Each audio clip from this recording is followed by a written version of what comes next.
So, folks, you know who we have not heard from in a while? One Benjamin Shapiro.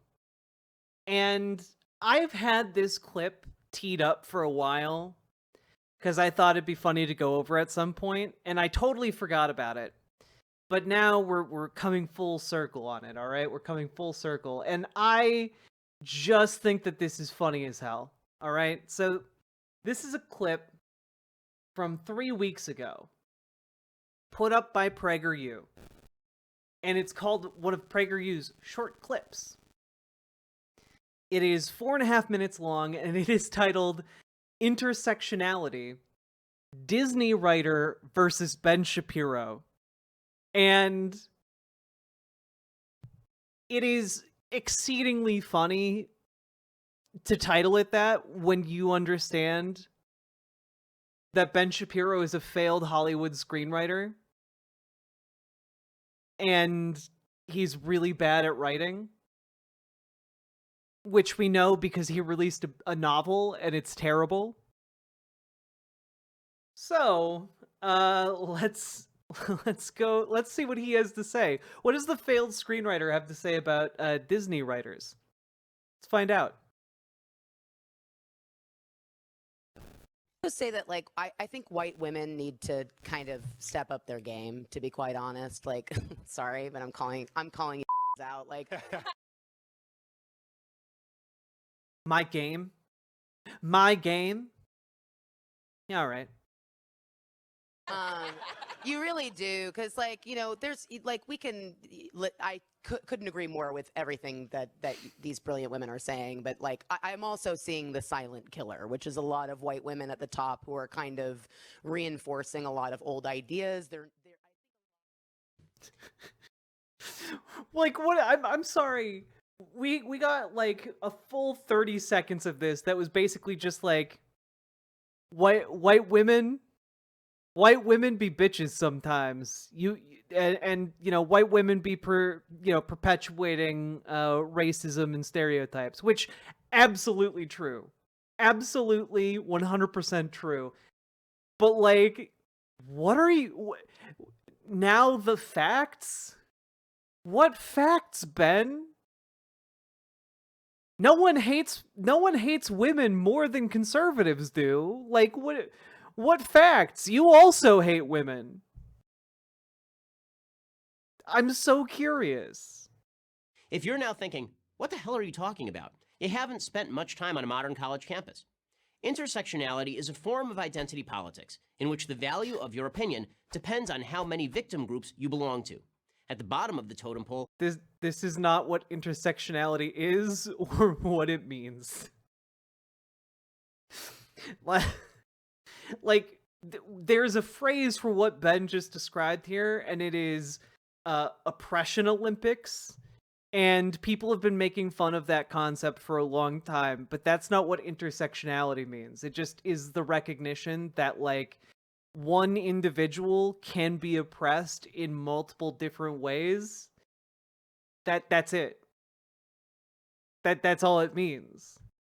Like, someone who is black and in a wheelchair can be discriminated against for being black and can also be discriminated against for being in a wheelchair. That these are not mutually exclusive concepts. That's the entirety of what intersectionality is about, is being able to recognize that. is the person everybody loves to hate, the straight white male. And who's at the top? Well, it's very hard to say because new groups claim victim status all the time. No one can keep track. So, how does this intersectionality... Well, Ben, I'm just gonna... Can we back it up here? The straight white male. So, the reason here... Like, Ben is complaining here that straight white men in this concept are at the bottom of some kind of hierarchy. They're not. They are just the least oppressed group on the basis of being straight, white, and male.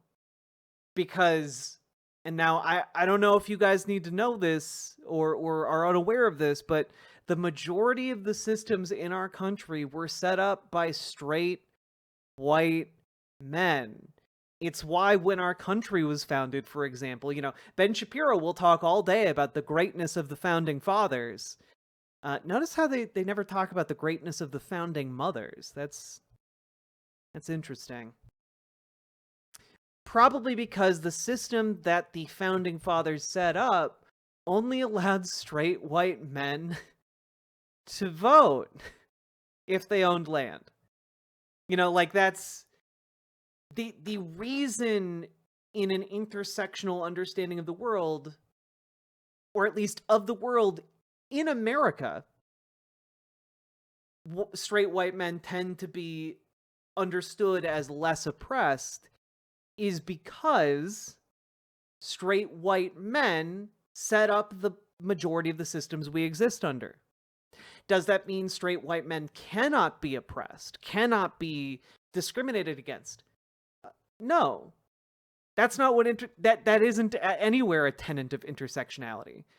You can find areas of the country where, one could conceivably be discriminated against on the basis of being straight, or on the basis of being white, or on the basis of being male. You can conceive of situations in which that might happen.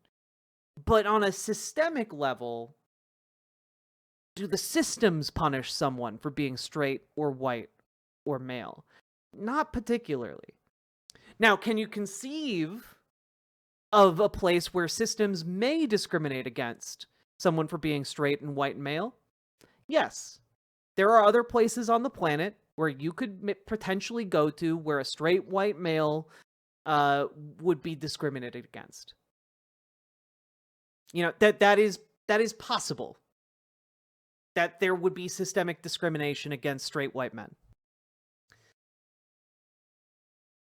But in America, in the context in which Ben Shapiro exists, straight white men are the ones who set up these systems.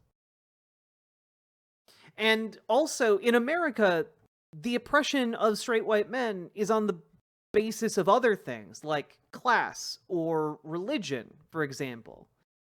Straight white men who are Jewish, for example, may be discriminated against, even in an American context. This is what intersectionality is about. It's recognizing that there are multiple axes of discrimination on a systemic level. That's it. Full stop. Hopefully that made sense to folks as I explained it. Because the way Ben is explaining it, it sounds like, everyone just wants to hate the straight white guy. That's not what intersectionality is about. That's not what an intersectional understanding of the world is about. And if you believe that is that's what it's all about, you've been lied to by conservatives. I studied intersectionality. I studied a lot of these concepts because I have an English degree. A degree largely, by the way, looked down upon as useless by a lot of the world, surprisingly useful when it comes to actually understanding nuanced, different ways of looking at the world. Actually involved understanding intersectionality. Crazy. So if you believe what Ben is selling you here, you're just swallowing a lie. And who's at the top? Well, it's very hard to say, because new groups claim victim status all the time. No one can keep track. So, how does this intersectionality thing play out? Something like this. Let's say you're a gay white woman. As a queer woman, your opinion matters, but less than that of a gay black woman. I love that Ben Shapiro, failed screenwriter, is now attempting to write a fiction right before our eyes. It's great. I'm so glad that he's branching out into new fields. Why? Because while all women are oppressed by the patriarchy, and all gays are oppressed by the heterosexual majority, blacks have a victim status that whites obviously don't. Like, the guy at the top's louder. It's harder to say, I think this should be a black writer. Of course, a gay black woman's victim status is less than that of a black trans woman, who ranks below a black Muslim trans woman, and so on. The more memberships you can claim in oppressed groups, the more aggrieved you are, and the higher you rank. Get it? Keep in mind here, right? Ben is a black Muslim trans woman, right? But understand, to kind of reiterate what I was talking about earlier, like if you were in the Middle East in like and is a state that is predominantly Muslim, being non-Muslim would actually make you a more oppressed category. This is the recognition that you can be oppressed along multiple axes in different ways in different places depending on your circumstances. Good, because it's about to get even more complicated. Intersectionality takes your victim status and uses it as the basis for creating alliances with other victim groups. No. It's just understanding where the axes of oppression are coming from. That's it. And if you can then build solidarity with one another, you have a better chance of resisting that oppression. When someone is being discriminated against, for example, on the basis of being trans, and another person is being discriminated against on the basis of being gay, for example, one might, I don't know, create some kind of alliance, possibly with marginalized straight people, create some kind of gay straight alliance. I don't know. Just throwing that concept out there. I'll just speak from my own personal experience. It's just like I wasn't sure how to be an ally. I wasn't sure what type. I got so caught up in like what kind of terminology I was supposed to be using. Here's the logic. A black gay and a Hispanic gay may not belong to the same victim group racially, but they do belong to the same victim group on the basis of their sexuality. By focusing on the places where various victim identities intersect, intersectionality creates a united us versus them paradigm. Righteous victims rising up together to fight the oppressor, those dreaded straight white men. Wait. No. Like, this isn't all about aligning everyone marginalized in society against every straight white guy. Like, it's not like all the gays in the gay bar align, and as soon as like a white straight guy shows up, like they all square up ready to fist fight. Like, that's not what happens. Like, what are you talking about, Ben? All it means is by recognizing the way others are oppressed, you can then be there for them and stand up for them in ways that you might not otherwise be if you remained ignorant of the ways in which they are oppressed by the wider world. That's it. That's it. You can't do anything if you don't know that there's a problem. But by having an intersectional understanding of the world, you can recognize the problem, and then you can act to help your friends, your family, your loved ones to resist and to like survive and to thrive. That's it. It's just a way of understanding the world that allows you to be there for one another when times get hard. But the way that Ben Shapiro like describes it, it's as if like it's a Magic the Gathering game with like a bunch of convoluted rules, and like suddenly your opponent plays a land card that you were not expecting. I don't know how Magic the Gathering works. This analogy is really falling apart due to my ignorance. I apologize. But moving on. This explains why at a rally protesting the treatment of Palestinians by Israel, you might see a contingent of lesbian activists. That's intersectionality at work. They're so united by their victim status that it doesn't matter if Islamists throw gays off of buildings or murder female family members. Holy shit.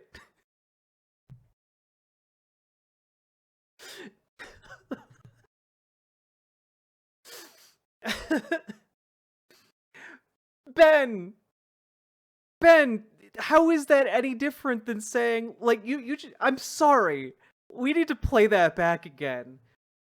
By their victim status, that it doesn't matter if Islamists throw gays off of buildings or murder female family members. Ben,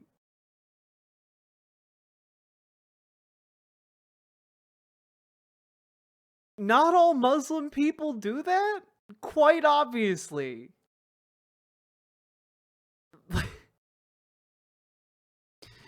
Like, yeah, they're protesting against an apartheid state. You know what? Even if you grant that everyone in every Palestinian is a bad person, they still don't deserve to live under apartheid. Sorry, I object to it on those grounds. But like, you just went out and made like one of the most bigoted statements you possibly could. Oh, they're going out there and protesting, even though a Muslim would sooner throw them off a roof than look at them. That's crazy. I've met Muslim people before as a gay trans woman, and they didn't try and throw me off the rooftop. Weirdly enough. I don't know. I think he might be banking on the bigotry of his audience here. But what do I know? I'm just a white woman. Who defy their father's wishes. Victim solidarity trumps all other considerations. That some professor tucked away in an ivory tower would come up with this nonsense is not surprising. What is surprising and disturbing is that so many people actually go along with it. As I started to rise in television, I started to just get more blunt and just start saying, like, I would like a black writer. Because if I said diverse, you know, you get, well, white is diverse, which is something somebody said to me. And I was like, wow. I was like, it's not cool, but to really, you know, I reached out to my, you know, the women that I respect who are not white writers and directors, and I said, what should I say? What language should I use? You know? Yeah. Why would a writer want people of different backgrounds with different sets of experience to write characters that have different backgrounds and a diverse set of experiences? Like, I don't know, like, Ben Shapiro here seems really upset at the idea that, like, maybe a black writer would be able to write a better, more nuanced, and more interesting black character than he could. But then again, most people could write more nuanced and interesting characters than Ben Shapiro, as we've seen from his book. Which, you know, as I say that, I'm realizing we haven't seen it from his book. Ben Shapiro novel.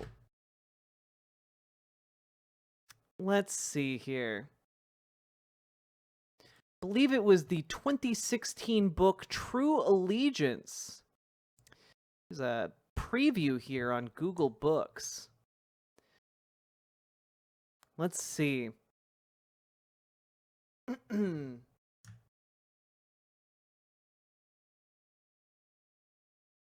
A blockbuster debut thriller ripped straight from the headlines by Ben Shapiro.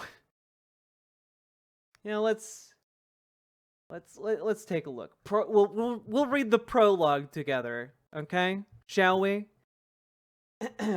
Prologue. New York City.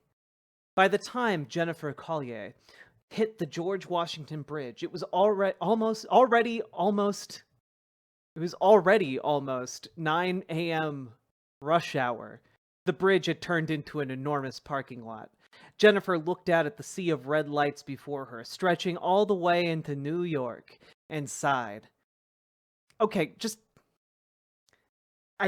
okay. You've already established it's New York City. You don't need to establish that she's looking at a sea of cars stretching all the way into New York. You've already established that with this. Okay. Moving on. You should read this in his accent. Oh, you are so right. Jennifer looked at the sea of red lights before her, stretching all the way into New York, and sighed. There had to be 30,000 cars on this bridge, all of them moving 2 miles an hour. Jennifer glanced at her watch and sighed. Man, she sighs twice in the span of I'm sorry, you can't say that twice. You had one sentence between sigh and sighed. Stop. She was on the west side of the bridge, and she could see its 2 enormous steel-encased towers looming before her. In the passenger seat, her daughter, Julie, breathed softly, sleeping. Jennifer glanced at her watch again. 9:03. "Come on," she muttered, which is when she heard it. The bridge groaned. It was a loud, low groan that made the car vibrate. Julie woke up. "What was that?" she asked drowsily. The groan died away. "Nothing," said Jennifer. "Probably just a plane overhead. Go back to sleep." "Mommy." The bridge groaned again. This time it was longer, more drawn out. Jennifer felt the brake pedal vibrate beneath her foot. "Mommy, that's not a plane," said Julie, wide awake now. The groaning continued, booming from beneath them. The bridge was undulating slightly up and down now. Jennifer could see the cables of the suspension bridge oscillating like the strings of a guitar. "Mommy, what is going on?" Julie cried. Cars ahead were honking now, urgently pleading for those at the front of the bridge to hurry up. A few cars were trying to ram their way through the traffic, pushing other cars towards the edge of the bridge. The honking and crashing, combined with the burgeoning low roar, made Jennifer's head ache, pound, the driving rhythm of her blood surging through her temples. Then the bridge's roar stopped again.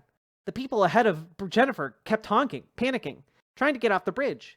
After about 30 seconds, the honking seemed to die down a little bit. Julie's eyes grew wider. Oh, sorry. Julie's wide eyes grew wider. Ben, it's called a thesaurus. Fucking use one.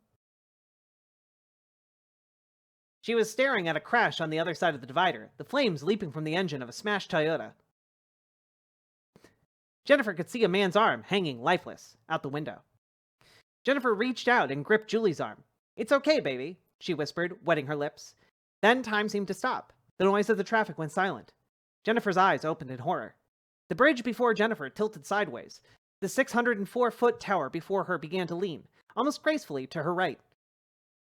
Jennifer screamed, but it was drowned by the ear-splitting, crackling noise. Hundreds of thousands of tons of steel, twisting and bending and grating on each other. The sound of a million airplanes all crashing at once. Jennifer looked to her left as she heard the steel cables shriek, stretch on the other side of the bridge. She locked eyes with an elderly man driving a silver Lincoln Continental.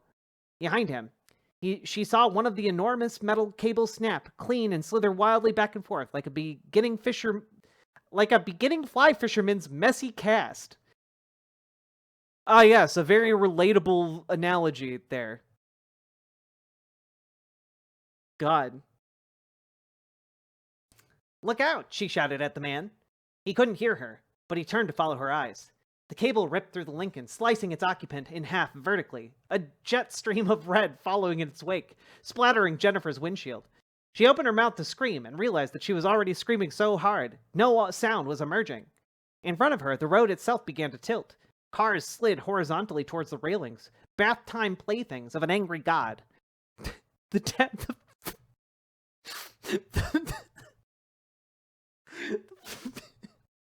The first tower buckled. Jennifer felt herself fall as the top level of the bridge dropped. For a moment, she was weightless. The peculiar memory of jumping inside an elevator when she was a little girl flitted through her brain. And then the second level of the bridge slammed down on top of the first level at a 25-degree angle. The tower stopped, bending but holding grotesquely, the metal shrieking and moaning, smoke emerging from below. Jennifer could hear the screams and cries of the wounded below her, the carnage of metal and bone. An awful crematory smell burned her nose as cars exploded beneath her, one by one, muffled by the tons of cement and steel, sounding for all the world like popcorn. Julie was screaming uncontrollably. In the distance, sirens sounded eerily, and over the river she could see emergency helicopters approaching. Jennifer fumbled for her purse and dug through it for her cell phone. She threw aside her wallet, her makeup, poured out the contents on the floor of the passenger seat, grabbed her cell phone, speed-dialed Bill. It rang once, then twice. Finally, it went to message. "I love you," she whispered into the phone. As she did, Julie pointed through the front windshield, her lips quivering in silent horror. The second tower was tilting too. Like some sort of horrible snake, the bridge responded to the tower. It tilted and keeled over, the road peeling away before Jennifer as it leapt up and to the side. Jennifer saw thousands of cars turn on their sides, rotate like clothes in a washing machine.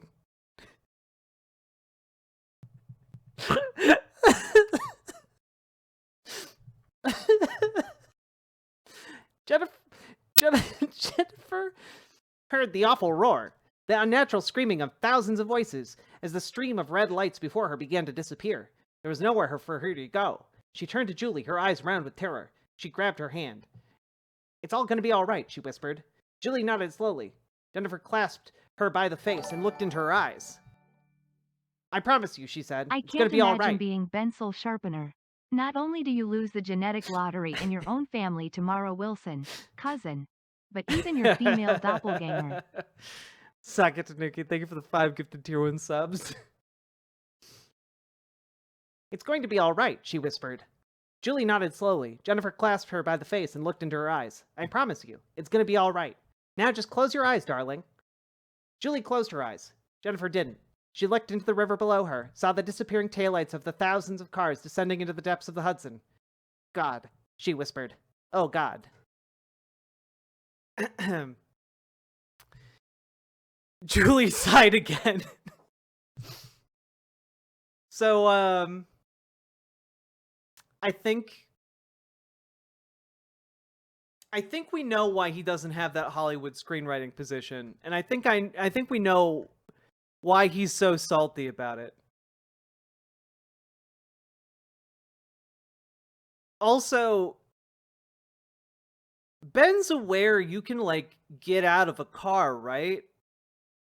There seemed to be an awful lot of time there during, like, she had time to, like, look through her purse, to sigh a lot, to just stare.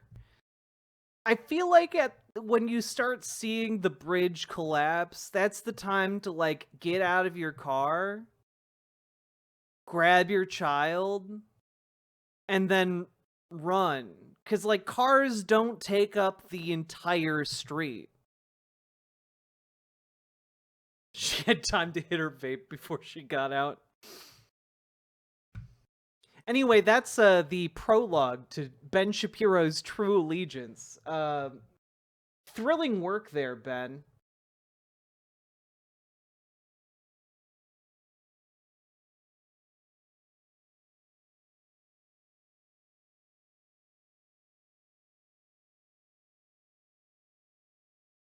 I'm sorry. Okay. Out of morbid curiosity, I wanted to read, like, the next couple of sentences here.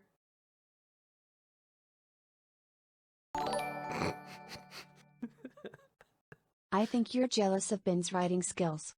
About Courtney and Carol or whoever. So jealous. Just... Okay. Part 1. Before. Brett. Kabul, Afghanistan. Brigadier General Brett Hawthorne looked at his M9 magazine and cursed to himself. Empty. He was sat up against a mud brick hovel in the city's poor part of town. Even in Kabul, there was a large income gap, and felt the sweat trickle down cold between his shoulder blades. He hadn't been alone for years. Generals always had a personal security detail, but things had gone hellishly wrong. Hawthorne was a bear of a man, 3'6" in his bare feet, and 215 pounds in his underwear. With a graying blonde crew cut and a face carved of granite, but he had plenty of smile lines. He just didn't like showing those to people unless he knew them.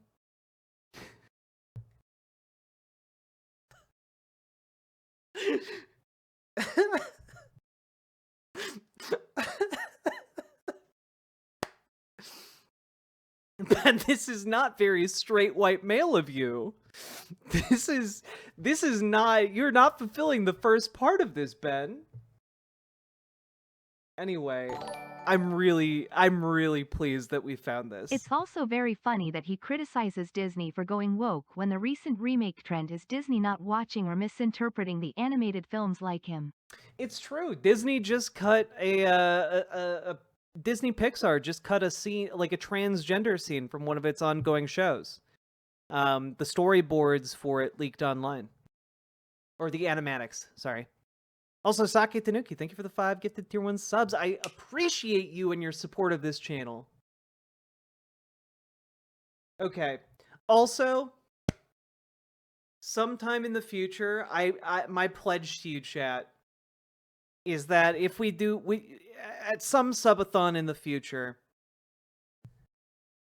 we will read all of the preview material on Google Books for Ben Shapiro's book. I believe it is 56 pages. Would you believe me if I said Ben Shapiro didn't have a writing degree? Yes. Yes, I would.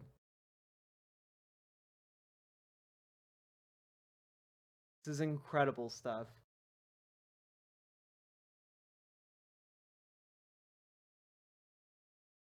Incredible stuff.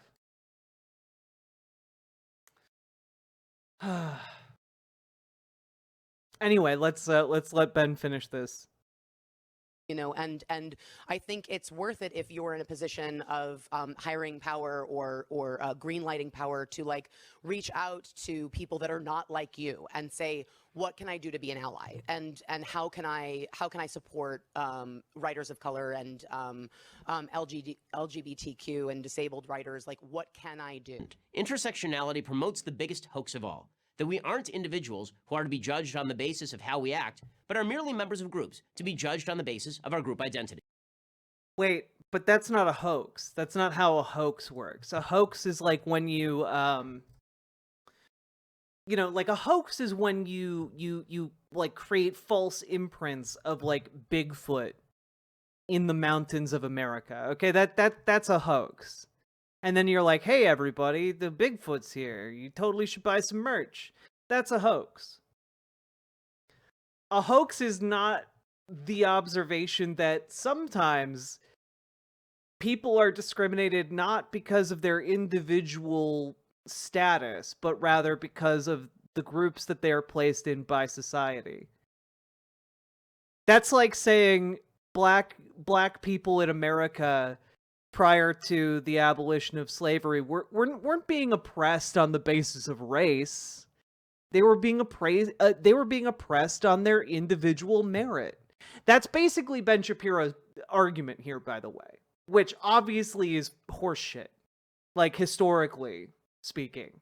And like, it's still horseshit if you move that argument to the modern day. Is that your way of admitting to hoaxing Bigfoot? Yes. So, like, I don't know. He's being a silly little guy here.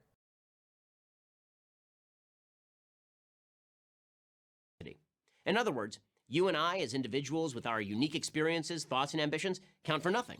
Our racial and sexual identity count for everything.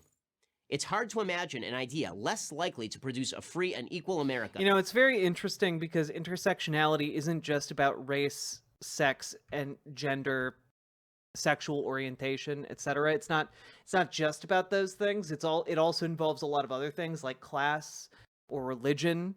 But oddly enough, Ben doesn't seem too keen on recognizing that intersectionality also incorporates oppressing the oppression of different religious minorities. That's interesting. Than that. But what do I know? I'm just a straight white male. I'm Ben Shapiro for Prager University. I don't know, Ben. You got a little steamy describing Brett, that bear of a man with a chiseled granite face. But okay. You're just secure in your sexuality. I understand. Anyway, Ben Shapiro very clearly doesn't know what intersectionality is, and it shows. Like, to a comical degree. Yeah, Ben's dream hunk. Anyway, I wanted to do that just as a bit of a palate cleanser, because dunking on Ben, it's just fun, and we haven't done it in a while, so hopefully you guys had fun too.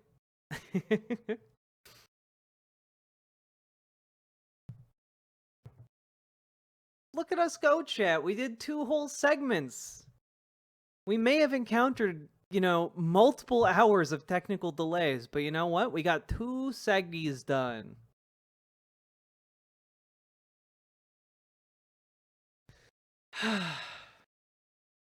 Your dramatic readings are always a delight. Chat, be honest with me. No pun intended. My B-movie erotica smut that you guys made me write about the protagonist of B-movie seducing Tucker Carlson, I'm not just flattering myself when I say that was better written than Ben Shapiro's novel. Okay, cool. Thank you. Thank you. Okay, good. I'm glad that the B movie erotica fanfic that you guys forced me to write was better written than that.